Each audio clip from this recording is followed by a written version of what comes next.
Hi, y'all. It's Bridget Cutshaw with Real Things Living.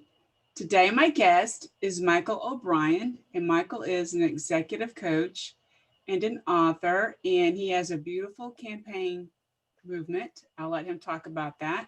And Michael and I met a few years ago through Seth Godin's Alt MBA. We've learned a lot from that group. So I want to welcome Michael today. Hey, Richard, good to see you again. It's so awesome to connect. It's been one crazy year. So it's good. It's good that we're connecting in this fashion. So it would be better in person, but virtual Yes, it must be. exactly. And I think Zoom has been a lifesaver for me. Is that the right word? Yeah, I think it is. You imagine doing this whole Corona thing before Zoom. Like Wow. what would have happened then? That we didn't have some of these solutions. So I know a lot of folks have Zoom fatigue. I actually think we have just fatigue from bad Zooms, Correct. but I am grateful that we have Zoom. We get to connect in this way because it would have been really hard like 10 years ago. Exactly. And my husband made the comment that I get more energy, more when I'm around people, and I have, I'm around my family and things like that. But Zoom has helped because I'm seeing people's faces, and I started using it more for my podcast, like this podcast, and sharing more videos, just because people they just want to see some faces and happy faces, right? Absolutely. Yeah. So we need to see a smile every now and again. it, It's good it, for it's good for our energy. It's good for our soul. it definitely is. And I wanted just quickly, the book you wrote was at My Last Bad Day. You were on my podcast last year, and I wanted to welcome you back because you were a great guest. And your last bad day is you had something. We all have dealt with something. Yours was pretty serious. Just want to quickly talk about that. How you had you're involved in a car act. Well, you were on a bike and you hit by a car. Yeah. I gave the car, I gave the SUV a little bit of damage. On my website there's some photos. So I'm actually quite proud of the damage I inflicted on that SUV. Of course, it inflicted more damage on me. So yeah, it was July 11th, 2001. And I call it that day now my last bad day. I view it as not a unicorns and rainbow moment, but that day you decide, okay, from now on, we're going to write a different script. And it's that inflection point that a lot of us have in our lives. Like you've had those moments, and it all speaks to resilience. And imagine your listeners have also had those moments. So I'm lucky to be alive. The doctors told my wife, had I been 10 years older, I would have died before, Wow. or not healthy, died before I got to the hospital. So they're not really sure how I survived and really functioning as I'm doing today. But that was a dark moment. In the early days of my recovery, I felt a lot of emotions that we felt in the early days of 2020, the worry, the anxiety, the fear. And Yeah. I came to realize that my accident happened for me or through me rather than to me. I think this moment known as 2020 is also something that's happening for us or through us, if you will, not to us. And it's put a spotlight on some of the things that we need to address as a country. And we're going through the process of awareness, which is a hard thing to do. It's never comfortable. And I think we're now more aware today than ever before. We need to still work on that awareness before we get to acceptance and some action. I like that point because we're all dealing with change all the time, but this one is just super unexpected. Most changes aren't expected, but it's harder to deal with, and your normal is definitely upended. And I think that's probably where you got your little campaign going. I like that, your pause, breathe, and reflect shirt behind you, Yes. and you got a little hat too. I got a hat now and we got a sweatshirt. Oh, Right, that's the cool. first sweatshirt's coming tomorrow. So we have a really cool sweatshirt, shirts now in 5 different colors, That's 2 cool. different color hats. And the whole concept of pause, breathe, and reflect was developed when I was in the hospital. I knew, for whatever reason, now I was not into meditation back then, that I needed to calm my mind in order to heal my body.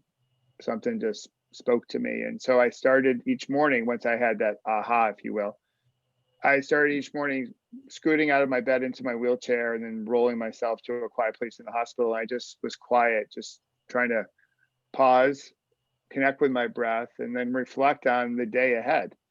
You know, what did I want to do? How did I wish to be? Framing it out, if you will, setting the intentions. How did I want to show up?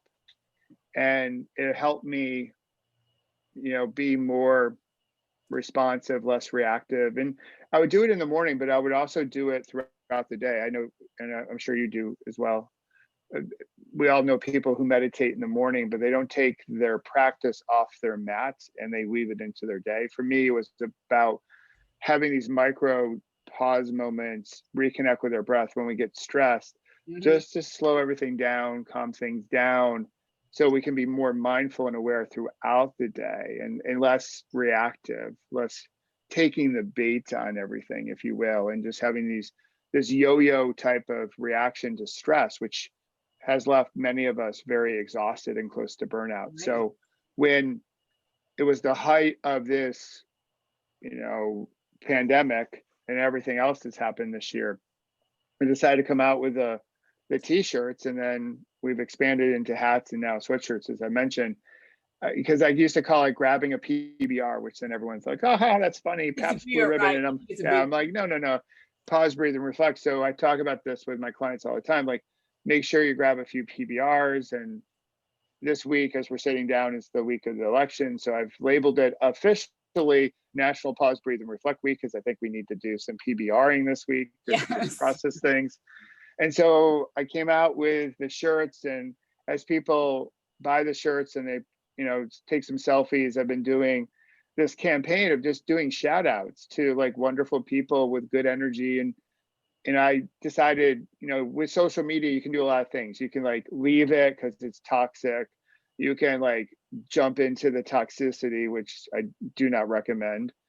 And then I decided, well, you can also just like put out some goodness. And I was like, I'm just going to do that. Like, I don't want to leave social. I definitely want to monitor how much time I spend on it. Right. But when I'm there, I want to put out some good vibes, to shout out people that are doing some amazing work. And they also know the value of just pause, breathe, and reflecting. And just to slow down. And in a lot of ways, when we slow down, we can go faster, when we can get more things done that make a more meaningful difference in this world. Exactly. And your campaign must be working because you got my attention on social media. Well, that's good. I think the thing that really gets people is that there's a message inside. Now, the listeners can't see this, but since we're on Zoom, you'll be able to see it, Bridget. So it's a letter I wrote to people that's printed on the inside of the shirt. Oh, that's so cool. So it's really cool. On the front is the pause, breathe, and reflect notion of, slow down, be mindful, be aware, right? That makes sense. On the back of the shirt, there's the question, who's in your Peloton? Because as you know, I use Peloton as like the group you're riding with, like who are you riding with in life? Peloton is a group of cyclists and bike racers. People don't know. And then on the inside of the shirt, there's a whole letter about being more resilient than our toughest moments, because we're tougher than our toughest moments. So I like to think it's like the perfect shirt for this moment. It's like, be mindful, ride with the right people, have the right people in your life. And just as a little reminder, reconnect with your breath, because you got this moment. It may be tough, but you are tougher. And together we'll get through this, as we always do. So remember that you are resilient, as we all are. And so I think it's three important messages for this moment in time. And so I like to think it's like the perfect shirt for 2020. Plus, it's super soft, and 100% it's made out of 6 recycled bottles, so it's environmentally friendly as well. I so like that. So I think it's just perfect for what we're going through. And especially I like the recycled aspect of it. And I think just keeping it simple like that, just a reminder, just to breathe. And I've written a few articles about breathing, and in the beginning of the 2020 COVID stuff, I had one of my podcasts was about how to breathe and make sure it just reduces just stress. Just Oh or yeah. like, I don't know if I was just describing how to do it, with the nostril thing. I do a lot of yoga too. I am a runner, as you know, and so Yeah, yoga is yeah. important. Yoga is important, the yin and yang kind of thing. Um, as you age, I think it is, and I'm sure writing is very therapeutic for you, just like running is for me. Should I say therapeutic? But you're very lucky that you can ride a bike again. Yeah, like yeah, I feel very grateful I get to ride. But yeah, just like you and you're running, it's very therapeutic. Like today, I just took an easy ride out into outside just to soak in the sunshine and think about what's happened this week and all that jazz. And yeah, breathing is so I think breathing the bigger umbrella of our breath, bigger than just meditation, will Yes. become a big thing in 2021. That's my prediction. There's a good book out called Breath by James Nestor, and he talks about just the lost art of breathing, just how important nasal breathing is. Yes.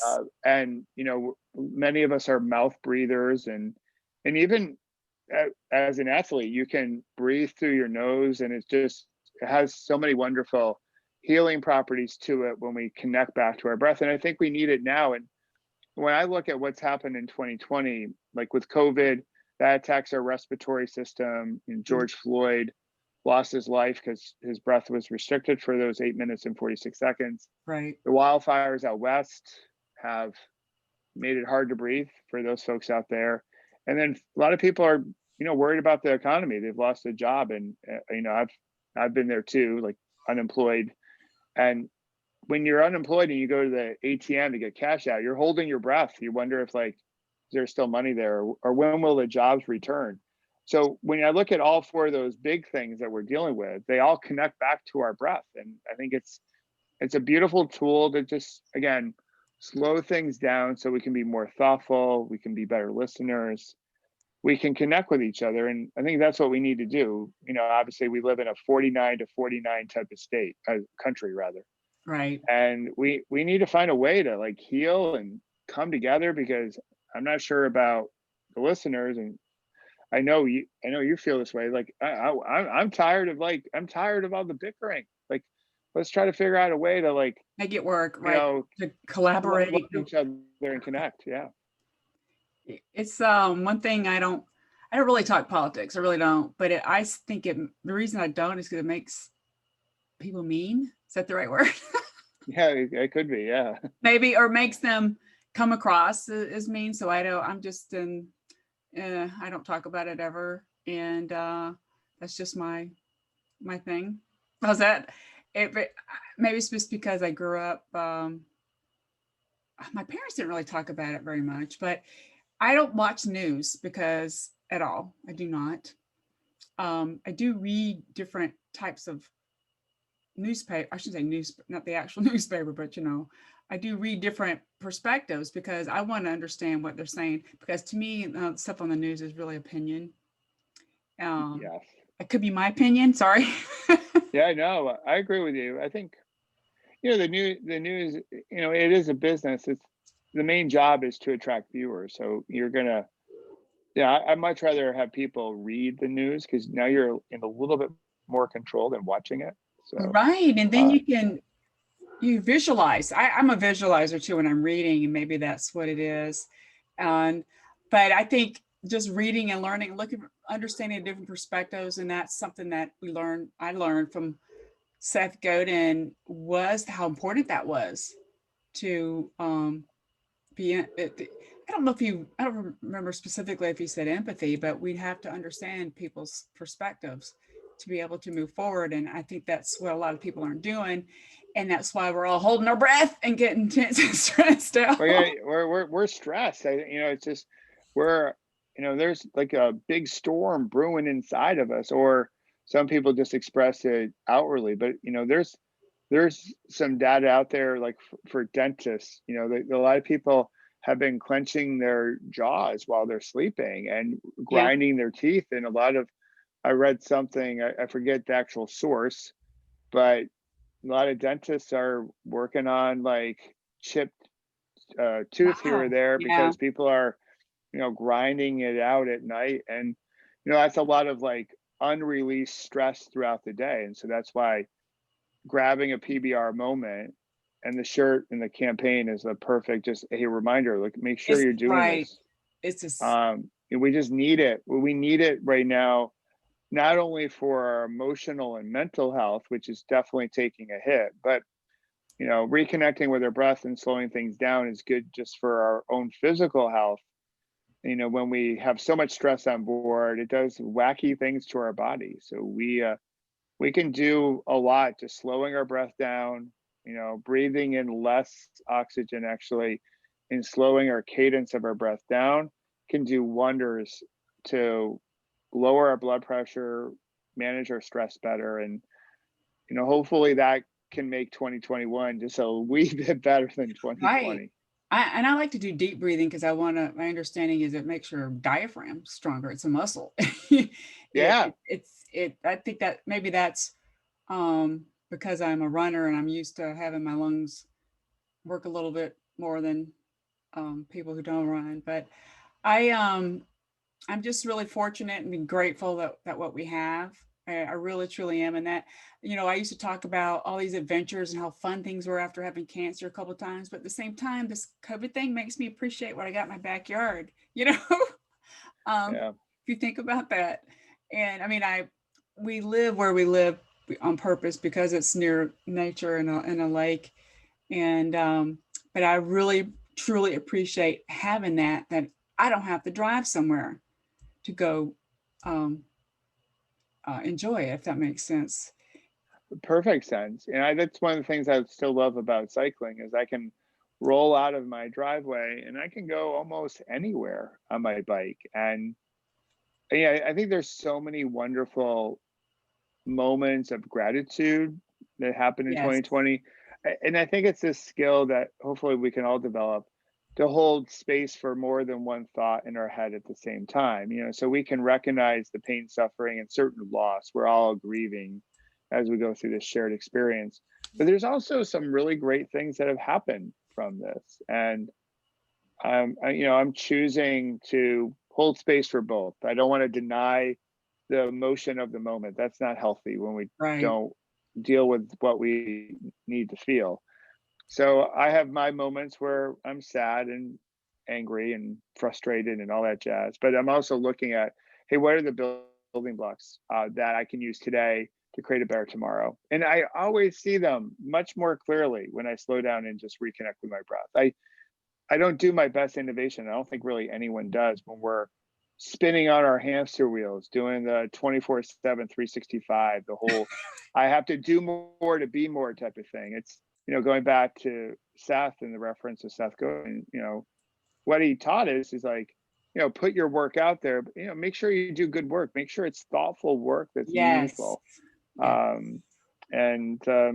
I've tried to live by that. I think it's an excellent program, and it's really wild to see how his whole enterprise has really blossomed. And he's got a new book out. So I saw uh, that. Yeah, he's a good I shouldn't say motivator, but maybe he does motivate, because he does keep putting it out there. He's consistent. I think that's important to be consistent. And he's the one that I think I've been involved with publishing and printing and communications. I've always been helping everybody else with their stuff. And after my second cancer diagnosis, he put some book out. It's called It's Your Turn. When he's yeah, got that, I'm like, I'm gonna freaking write a book, because it was like he's right. That's kind of what motivated me. Like, just do it. And I should say freaking. Sorry. that's okay. I It's know. clean, the clean version. But yeah, like there was energy there. Like you're like, I'm gonna, dang it, I'm Right. gonna do it. Like, Yeah. I can't. I've always wanted to do it, and I've gotten really good feedback on my style of writing. It's not for everybody, but everybody, they like it. And so I'm now kind of working on a third now, and Awesome. it's just something that I just like it.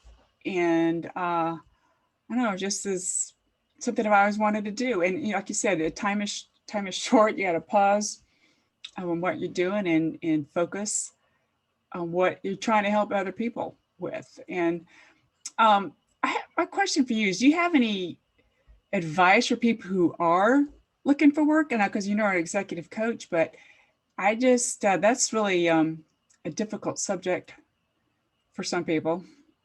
It's very difficult. We're actually dealing with it like in our household because my youngest graduated from college in May, and so Uh-huh. she's hitting the job market, and you know, finding it to be difficult, like depending on where you happen to live and the field that you're in, it can Right. be quite challenging. You know, the advice I've given her and advice I give to older professionals is one, you know your network very well, and you know, keep on, you know, the posting your resume on a job board or like a company job board or Indeed is a little bit of there's a little bit of a gamble there. It's you know, it's that doesn't necessarily land. Many people can get jobs that way, no doubt about it, but there's a little bit of a lottery to that. Like, does your resume get through like the robots and the Right. algorithm and all that? So certainly we must do that because every company's going to ask you to post electronically anyway. But it's also working your network. Like, who do you know? Who do you know at the company? Build those networking things. Get your small, like I call my Peloton, like the people that are in my life. I would be networking with them, making sure that my call to action to them, like where I need help, is crystal clear, so they know what to be looking for. And then also just asking them, like, hey, are there people you think I should be connected with? Do you Perfect. mind if you can you get an intro, do an intro on our behalf to make those connections? So I think it really is through the people we know who may know other people, and then you marry that up with opportunities at certain companies. I think that's the big thing. Other thing is there is a patience aspect of it. I think the process, sure, I have to act like a river. You know, got to be calm on the surface, and then still charging ahead. You know, the current down deep in the river. You got to have both because you know when you do have opportunities to interview, you want to, you know, share your energy enthusiastically. That you're Right. about, you know, creating stuff. It's more about abundance than probably the worry and the frustration that goes along with the process because it's going to be tough nowadays. You know, this economy is not easy. So, Right. you know, my oldest daughter is doing all the things that she needs to be doing. She's getting feedback that she's doing all the right things. That's a little hard to hear because it's not landing, you know, turning into a job. But, you know, it's a matter of numbers and it's also a matter of time. And that's generally my recommendation for people as they go forward. Right. My son graduated college during COVID. So, Yeah. but he's Oh, okay. Yeah, he's doing good. He got an opportunity for some training in a particular in the healthcare industry. So he'll be home for Christmas and then we'll see where he goes after that, right? So all right. That's cool. That's awesome. yeah, it's but that was just you're like, holy, you know, he didn't really care that he didn't have a graduation. It didn't matter, you know, he graduated, right? And that's what we're happy that he did that. And it's just, as you know, as your parent too, like me, you're like you worry about their future because it's a little different than when you and I were that age. um Oh, yeah. Like I got my job through the one ads in the Washington Post. That's how I, you know, this would be, you know, totally dating ourselves now. Like it's, yeah. um, but you know, back when you mentioned, like, you know, I still read the paper. We still get the paper delivered to our house, so I Right. still do that. It's from my old paperboy route days back in the Uh-huh. day. But yeah, certainly it's harder nowadays. In a lot of ways, it's also easier. It's easier to connect with people, Yes. you know, through the LinkedIn and some other social media platforms. So more competition out there. Obviously, just tough economy in general, but Right. able to connect with more people. You know, like you could go on LinkedIn and, you know, filter off on your university, and then you find a whole bunch of people that Oh yeah. also went through that shared experience, and that's, you know, that can build trust up pretty quickly. And so, you know, for all the grads out there still looking, like keep pedaling. For any older professional out there, I'd say make sure you're tapping into your network, making sure they're working on your behalf as strongly as possible. The thing to give them is clarity, like what you're looking for, so they know exactly what that is. Right. Or maybe what problem they need help with, maybe, Yeah, you know? just, you Yeah. know, where they need support. I think it's, you know, we are not going to get through this alone. We're going to get through this together. So don't be bashful to ask for help. I had to learn that in the early days of my accident recovery. I was reluctant to ask for help. I had a whole thing about it that it meant I was weak, less than, and then I finally had to get over that to say, you know what, asking for help is not an indication that you're weak or less than. It's really an invitation to get closer to other people. So when we need to get closer, maybe figuratively, to other people, since we can't literally get closer to people because we're all supposed to be social distancing and all that jazz. Yeah, this is going to be interesting with like the holidays coming up. So I'm still going to be with my family, right? So that's important. Uh, it it's just my doctors told me to be a little extra careful just because of what I've, having cancer a couple, several Yeah, times in the past. So I am cognizant of. I wear a mask when I'm inside places, but that's probably one of the reasons I'm outside so much. So I don't want to wear a mask. But only when I go in a store, and I haven't really been in huge crowds because nothing's really going on around here. yeah, no, I haven't been in huge crowds either. Obviously, the protocol here in New Jersey is you gotta wear a mask if you go into a Yeah. store.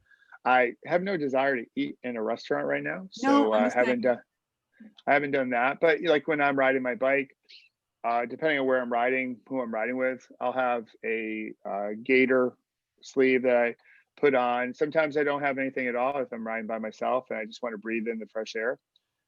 So, I think my hope is that we can get ourselves together, do all the things that we know work, like wearing a mask, social distancing, washing our hands, keeping our immune system healthy Yeah. during the winter, Yes. and we can get out in front of this and we can get back to whatever the new normal is as fast as possible. Because I think we're all feeling it.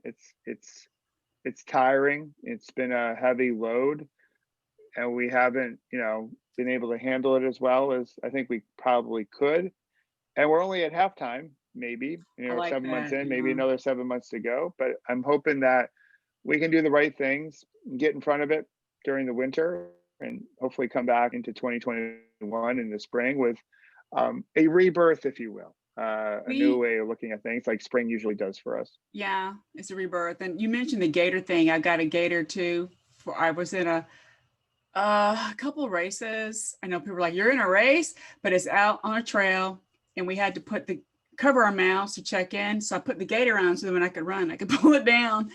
And all my races there have been like virtual, which is not a big deal. So I could go um, run. I mean, on a certain time frame, and you send in I have an Apple Watch, and I keep track that way. And like the Peachtree, Atlanta Peachtree is a big deal. They pushed it out until Thanksgiving, and I said I will do it virtually. But then I think they ended up making it all virtual. It's just crazy how, but especially big crowds like that.